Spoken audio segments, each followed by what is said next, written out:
Assalamualaikum warahmatullahi wabarakatuh. Kami dari kelompok 2 akan menjelaskan mengenai metode karbon. Anggota dari kelompok 2 terdiri dari saya sendiri, Erwin Tintan Kusuma, Nejia Pramudia Wardani, Avela Osa, Ida Adela Alfonsiana Simarmata, Iva Pauliza, Nurma Sandra Nirwana, dan Teresia Lasma Ida Purba. Produktivitas primer adalah kecepatan terjadinya proses fotosintesis atau pengikatan karbon dan produksi karbohidrat dalam satuan waktu dan volume tertentu menurut Nuzabel et al. Pada tahun 2017. Produktivitas primer adalah jumlah bahan organik yang dihasilkan oleh organisme autotrof, yaitu organisme yang mampu merombak bahan anorganik menjadi bahan organik yang langsung dapat dimanfaatkan oleh organisme itu sendiri maupun organisme lain dengan bantuan energi sinar matahari maupun melalui mekanisme kemosintesis. Konsep produktivitas dikenal istilah produktivitas primer kotor atau gross primary productivity dan produktivitas primer bersih atau net primary productivity, di mana produktivitas primer kotor merupakan laju total fotosintesis termasuk bahan organik yang dimanfaatkan untuk respirasi selama jangka waktu tertentu disebut juga dengan produksi total. Sedangkan produktivitas primer bersih yaitu laju penyimpanan bahan organik di dalam jaringan setelah dikurangi untuk pemanfaatan respirasi selama jangka waktu tertentu. Produktivitas primer perairan memiliki peran penting dalam siklus karbon dan rantai makanan serta perannya sebagai pemasok kandungan oksigen terlarut di perairan. Pengukuran produktivitas primer merupakan satu syarat dasar untuk mempelajari struktur dan fungsi ekosistem perairan. Saya Nejia Pramudia Wardani. Selanjutnya penjelasan mengenai karbon atau dalam unsur kimia 14C atau radiokarbon, yaitu isotop radioaktif karbon dengan isi yang mengandung 6 proton dan 8 neutron. Keberadaannya dalam bahan organik yaitu landasan dari cara penanggalan radiokarbon untuk memperkirakan umur pada sampel-sampel arkeologi, geologi, dan hidrogeologi. Selanjutnya siklus karbon. Karbon berpindah dalam berbagai bentuk dari batuan, tanah, laut, dan atmosfer dalam rentang waktu 100 hingga 200 juta tahun. Perpindahan karbon dari atmosfer ke permukaan bumi terjadi salah satunya melalui proses pelapukan batuan. Batuan yang tersingkap ke permukaan selanjutnya bereaksi dengan berbagai gas di atmosfer, salah satunya gas karbon dioksida. Ada beberapa reaksi kimia yang terjadi dalam siklus karbon. Pada persamaan yang pertama, menunjukkan reaksi kimia mineral silikat dengan karbon dioksida dan membentuk senyawa lainnya yang mengandung karbon. Reaksi tersebut merupakan reaksi bolak-balik yang mana reaksi dari kanan ke kiri menggambarkan proses lepasnya karbon dioksida ke atmosfer maupun ke laut pada proses penimbunan atau dekomposisi termokarbonat atau terumbu karang. Kemudian pada persamaan kedua dari kiri ke kanan menunjukkan proses fotosintesis secara global di mana air dan karbon dioksida dari atmosfer bereaksi membentuk material organik berupa gula dan oksigen. Material organik tersebut dapat menumpuk membentuk endapan gambut maupun membentuk sedimen lainnya. Penimbunan yang terus-menerus berlangsung dapat merubah senyawa organik menjadi senyawa kerogen dalam bentuk minyak, gas maupun batu bara. Saya Avela Osa, selanjutnya saya akan menjelaskan sedikit mengenai hubungan karbon dan produktivitas primer. Menurut Hasibuan et al. Tahun 2018, perbedaan serapan karbon dalam air dipengaruhi oleh konsentrasi sedimen tersuspensi dan produktivitas primer atau NPP. Menurut pendapat Fitria tahun 2011, dalam Hasibuan tahun 2018, di mana penyerapan karbon dioksida oleh laut tergantung pada produktivitas primer oleh fitoplankton laut, karena fitoplankton ikut memandu distribusi regional dan musiman dari fluks karbon dioksida, sehingga apabila sedimen tersuspensi pada perairan tinggi, maka akan mempengaruhi proses fotosintesis dan akan berdampak pada serapan karbon di perairan. Selanjutnya, sebagai contoh hasil uji regresi antara produktivitas primer dan serapan karbon di perairan Selat Rupat dapat dilihat pada gambar di samping. Dari gambar tersebut dapat diketahui bahwa semakin tinggi produktivitas primer, maka serapan karbon juga akan semakin tinggi.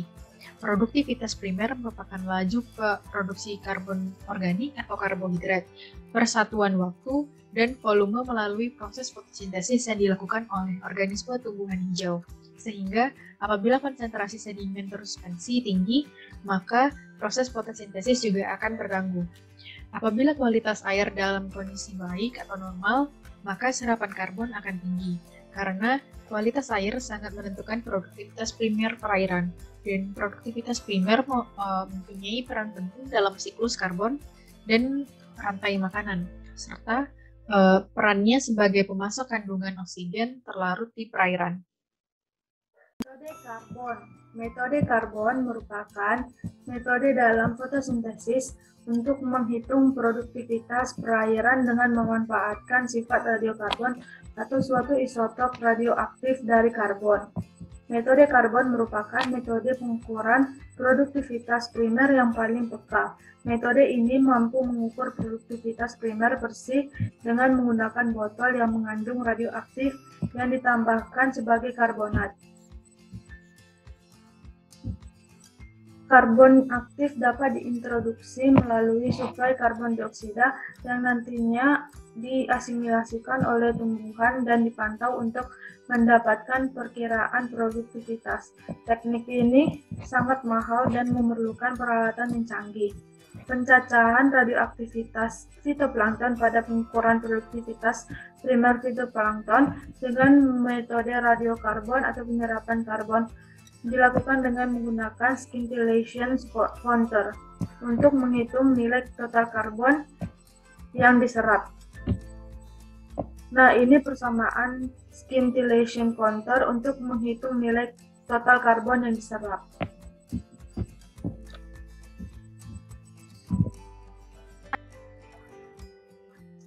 Selanjutnya, langkah-langkah pengukuran produktivitas perairan metode karbon. Ada 6 langkah. Yang pertama, pengambilan sampel, kedua, inokulasi, ketiga, inkubasi, keempat, penyaringan sampel, kelima, pencacahan, dan yang terakhir, komputasi. Langkah pertama yaitu pengambilan sampel air dilakukan pada 2 tabung terang dan 1 tabung gelap dengan volume 100-300 cc pada kedalaman tertentu. Selanjutnya, inokulasi diberi 1 ml larutan isotop karbon yaitu NaH14CO3 yang mengandung kadar radioaktif tertentu ke salah satu botol terang dan botol gelap. Selanjutnya, diinkubasi ke perairan di kedalaman semula selama beberapa jam. Terjadilah proses fotosintesis di dalam botol terang oleh plankton nabati yang hidup di dalamnya, sedangkan dalam botol gelap tidak terjadi fotosintesis. Selanjutnya, penyaringan sampel. Setelah diinkubasi, saring sampel dengan membran filter untuk memekatkan sel-sel fitoplankton. Selanjutnya ada pencacahan radioaktivitas fitoplankton pada pengukuran produktivitas primer fitoplankton menggunakan metode penyerapan karbon. Dan yang terakhir, komputasi atau perhitungan, yaitu karbon terasimilasi atau total nilai karbon yang diserap dihitung dengan liquid scintillation counting. Nah, berikut ini prinsip dan rumus perhitungan. Dan ini rumus perhitungan setelah disederhanakan. L min D per A dikali K per H sama dengan miligram C per jam per meter kubik, di mana L aktivitas saringan dari botol bening setelah dikoreksi, D aktivitas saringan dari botol gelas setelah dikoreksi, A aktivitas yang diinokulasikan, K bilangan tetap, dan H lamanya atau jam diinkubasi. Selanjutnya merupakan studi kasus dengan jurnal yang berjudul Productivity in the Gulf of California Large Marine Ecosystem, dengan tujuan penelitian untuk menggambarkan variabilitas spasial dan temporal dari produktivitas primer fitoplankton dalam Gulf of California Large Marine Ecosystem berdasarkan 14 wilayah. Dengan metode yang digunakan yaitu data pengukuran produktivitas J14 dikompilasi dari tahun 1960 sampai 2016.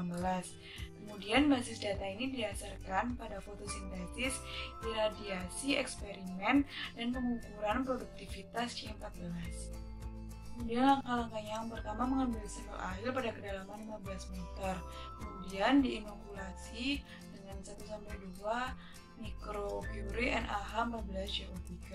Kemudian diinkubasi selama 1,5 jam dan selanjutnya sampel akan difilter dengan filter membran pori 0,45 mikrometer yang Selanjutnya akan dimasukkan ke dalam botol dengan 10 ml larutan Ecolite. Kemudian radioaktivitas diukur dengan Beckham 6500 liquid scintillation counter, dan asimilasi karbon dihitung dengan metode Stringland dan Barson tahun 1972. Yang didapat dari penelitian ini didapatkan dari 14 lokasi dari tahun 1960 sampai 2016 bahwa nilai karbon yang didapatkan memiliki variabilitas yang sama. Kesimpulan pada jurnal ini yaitu produktivitas perairan di Gulf California Large Marine Ecosystem menunjukkan variabilitas yang sama dari tahun 1960 sampai 2016 pada musim panas dan dingin. Secara umum, perbandingan menunjukkan bahwa rata-rata produktivitas primer permukaan lebih tinggi di musim panas daripada di musim dingin. Dalam Gulf California Large Marine Ecosystem, ketersediaan unsur hara tinggi sepanjang tahunnya, sehingga nilai produktivitas primer yang lebih tinggi ini disebabkan karena di musim panas, fitoplankton dapat berfotosintesis dengan baik dan optimal. Baik, di sini saya Teresia Lasma akan menjelaskan terkait kelebihan metode karbon, di mana metode karbon ini praktis dan sederhana dalam mengabsorpsi CO2. Selain itu juga dapat dipakai dalam berbagai tipe ekosistem tanpa melakukan penghancuran terhadap ekosistem tersebut. Namun juga ada kekurangan dari metode karbon ini, di mana metode radioaktif dengan karbon aktif 14C ini merupakan teknik yang sangat mahal karena memerlukan peralatan yang cukup canggih. Selain itu juga metode karbon mencantumkan unsur radioaktif yang bisa menyebabkan radiasi. Jadi kesimpulannya yaitu yang pertama, produktivitas primer merupakan jumlah bahan organik dari organisme autotrof yang memiliki peran penting dalam siklus karbon dan rantai makanan, di mana jika produktivitas primer tinggi maka serapan karbon juga akan semakin tinggi. Selain itu, metode karbon ini juga berfungsi menghitung produktivitas perairan atau produktivitas primer bersih melalui botol yang mengandung radioaktif. Untuk menghitung nilai total karbon yang diserap menggunakan metode radiokarbon yaitu melalui persamaan scintillation counter. Selain itu, metode karbon ini merupakan metode yang sederhana dan praktis, namun penggunaan ini menggunakan teknik radioaktif yang mahal karena menggunakan alat yang canggih. Berikut referensi yang telah kami gunakan. Sekian presentasi dari kami kelompok 2, jika ada salah kata mohon maaf. Terima kasih.